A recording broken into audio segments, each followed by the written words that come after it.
Ma vie, ma Tunisie. Témoignage du beau-frère de Salah Karkar, ex-dirigeant d'Ennahda. Écrit par Massine Kevin Labidi. Livre sponsorisé par MCAN. Mouvement du changement d'Afrique du Nord. Site web, mcantimes.com. Une enfance chaotique. La découverte de la vie. À la fin de l'année scolaire, je parvins à obtenir la moyenne et je fus admis en classe de 4e année primaire. L'été arriva et les vacances aussi. Fini, la corvée de l'école. C'était la fête à la maison et tout le monde était joyeux.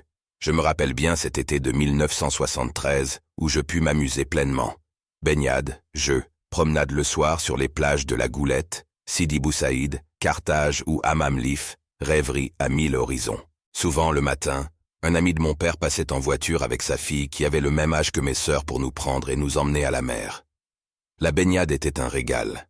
Nous aimions les vagues, le vent et le sel. Nous aimions sentir le soleil pénétrer nos corps, nous rouler dans le sable, rire de tout. Rien n'avait d'importance, sinon de goûter simplement aux joies de l'été. C'était le temps de l'insouciance. Le lendemain n'existait pas. Les jours que j'aimais le plus, c'était quand on partait avec ma mère.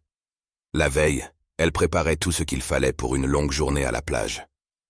On partait tôt le matin pour trouver un bon endroit sur le sable, et on y plantait un grand parasol, point de repère sous lequel ma mère s'installait avec mon petit frère dans les bras ou à côté d'elle.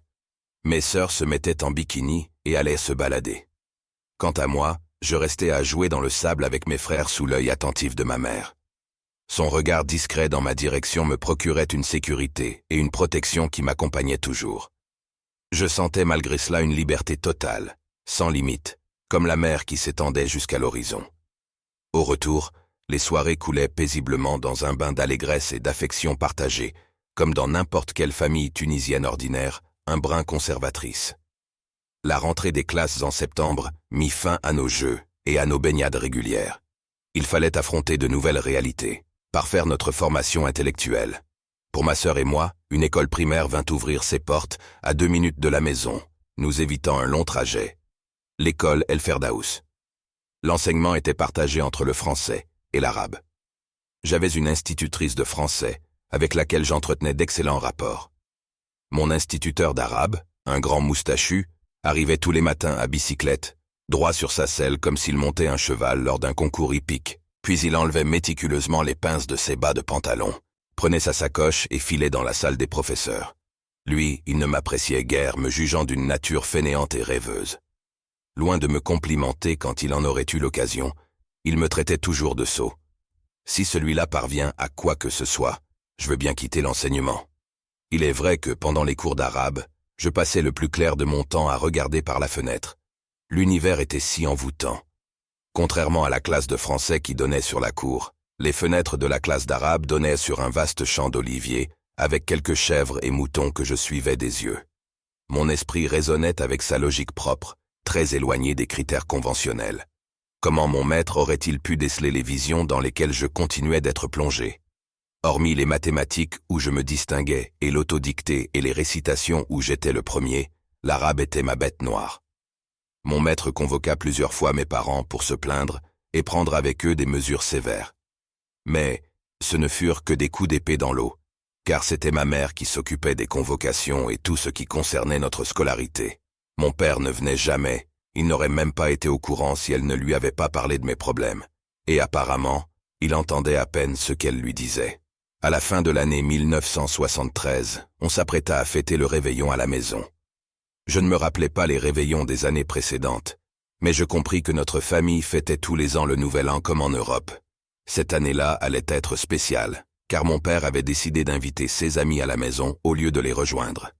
Ma mère n'était pas contre, au contraire. Elle l'y avait encouragé pour qu'il soit au moins sous ses yeux. Il y avait dans la maison une ambiance de fête. Chacun avait sa tâche. Ma mère préparait le dîner et le gâteau, mes sœurs s'occupaient de la décoration de la maison avec des ballons et des motifs. Mon père partit acheter du vin. Quant à nous, les garçons, on aidait à mettre les tables et les chaises et à tout ranger. Nous étions la famille la plus ouverte du quartier. Mes sœurs avaient invité leurs amis, ma mère aussi, et bien sûr mon père. Tout le monde était dans la joie. Le meilleur ami de mon père avait offert un grand sapin de Noël. Nous l'avions posé dans le grand salon avec des lumières de toutes les couleurs. Une fois la nuit tombée, la musique résonna à fond, et la fête commença. À minuit, tout le monde s'embrassa et se souhaita réciproquement une bonne année 1974. La fête continua presque jusqu'à l'aube. J'assistais pour la première fois à un tel moment, et c'était pour moi comme si la vie avait toujours été une joie. Le lendemain, ma mère se réveilla tôt pour nettoyer la maison. Et lorsque nous nous levâmes vers midi, elle avait tout remis en place et préparé le petit déjeuner. Le sourire était sur tous les visages, et la nouvelle année s'annonçait pleine de bonheur et d'espoir. Après quelques jours de vacances, nous reprîmes chacun notre rythme scolaire habituel. L'année scolaire se passa normalement. Souvent, ma mère nous emmenait le dimanche pique-niquer dans le parc du Belvédère à Tunis où il y avait un zoo. On passait la journée en plein air, et c'était un grand jour où je pouvais courir sur le gazon, escalader les arbres, et surtout observer les animaux du zoo. On rentrait le soir fatigué. Chacun se préparait à affronter une nouvelle semaine. Pour moi, aller à l'école était une épreuve, mais je n'avais pas le choix. J'attendais avec impatience la fin des cours ou les petites vacances, mais mon grand but était la sortie des classes à l'approche de l'été. Le chantier de la maison continuait d'arrache-pied. Avant la fin de l'année scolaire, les travaux étaient presque finis, au moins à l'intérieur de la maison. Les portes étaient fixées, ainsi que les fenêtres. Tout le monde était content de ces avancements, et on se préparait pour l'été, les excursions à la plage et les virées nocturnes au bord de la côte. Bref, la vie paradisiaque des grandes vacances où tout le monde s'amuse et fait ce qu'il veut. Ma mère nous laissait une grande liberté. Elle préférait nous apprendre la responsabilité que de nous interdire quoi que ce soit. Elle disait toujours « Essaie tout seul pour te faire ton jugement ». Cet été-là, mon père commença à inviter ses amis à la maison le samedi pour boire du vin et jouer aux cartes. Ces jours-là, ma mère leur préparait le dîner et tout le nécessaire avant d'aller dormir, et mes frères et moi restions à jouer dehors jusqu'à ce que la fatigue nous abatte. Le meilleur ami de mon père était un homme généreux et bienveillant. Il ne nous laissait manquer de rien, nous offrait souvent des cadeaux. Tout ce dont nous avions envie, il nous l'achetait. Je me rappelle une phrase qu'il répétait souvent et que je n'ai comprise que 20 ans après. La vie est courte, il faut en profiter. Un jour, au retour de la plage, je remarquai une petite chèvre au milieu d'un troupeau. Je me pris d'affection pour cette adorable petite bête qui incarnait l'innocence même. L'ami de mon père, cédant à mon caprice, attrapa l'animal et l'acheta avant de le monter dans la voiture. J'adorais ma nouvelle amie. Je grimpais sur son dos, l'embrassais, lui racontais des histoires, et elle ne me quittait pas. Nous devîmes inséparables. Jusqu'au jour où mon père empoigna la chèvre et l'égorgea pour le repas du soir avec ses amis. Je hurlais, criais ma rage contre mon père, pleurais toute la journée. Ce jour-là, je compris ce que signifiait le mot haïr. Je perçus d'un coup tous les dangers et les pouvoirs de la haine, et combien elle peut soulever la chair. La rentrée des classes de septembre 1974 fut spéciale car ma sœur aînée passait son baccalauréat. Nous, les garçons, nous n'avions pas le droit de jouer à l'intérieur de la maison. Ma mère nous faisait sortir dans le jardin pour ne pas la déranger. Elle redoubla de travail pour que ma grande sœur s'occupe exclusivement de ses études. Elle lui apportait le petit déjeuner au lit et lui préparait ses affaires. Celle-ci vivait comme une princesse, on lui passait toutes ses volontés. Cette année-là, elle correspondait avec une fille de son âge du nom de Wendy, qui habitait en Amérique.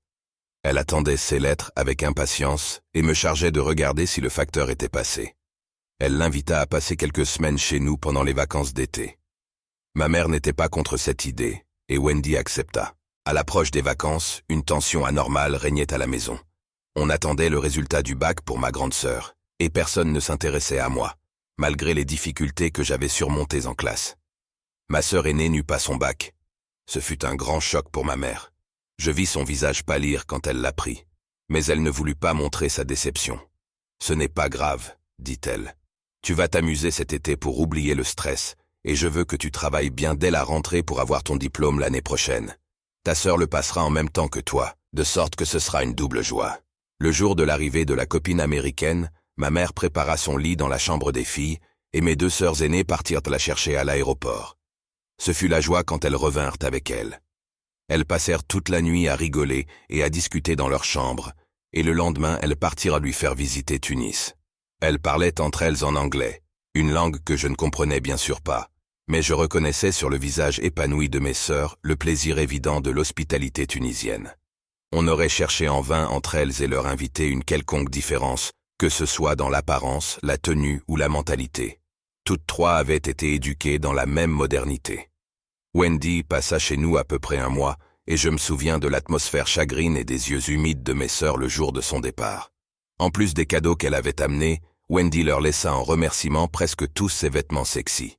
Après l'avoir raccompagnée à l'aéroport de Tunis-Carthage, elles rentrèrent abattues et se retirèrent sans bruit dans leur chambre. Cet été-là, les jours passèrent vite, et je ne voyais pas beaucoup mes grandes sœurs, qui étaient occupées avec leur invité, mais je sentais que quelque chose avait changé dans la famille.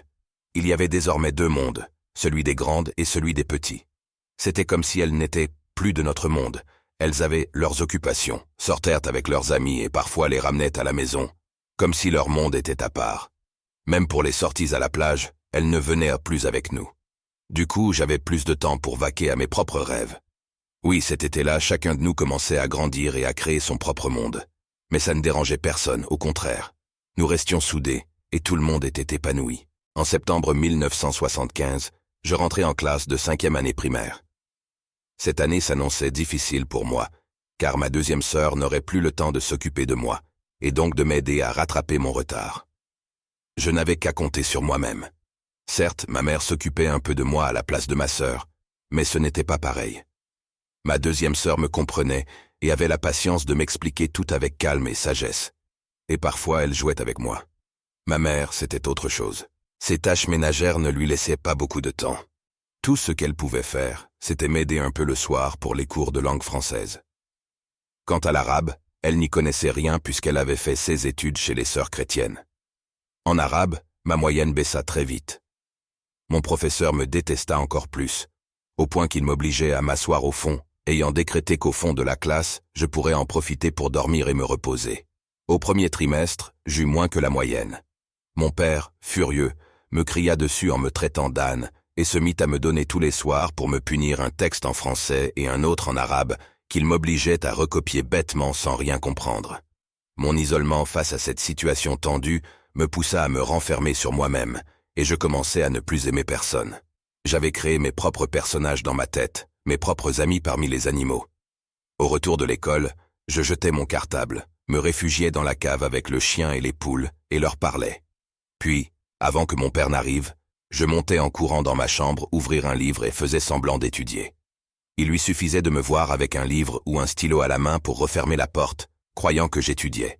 Je faisais semblant de recopier les textes qu'il me donnait, mais comme il ne savait pas lire, je lui montrais des textes que j'avais déjà recopiés auparavant, et il me laissait tranquille.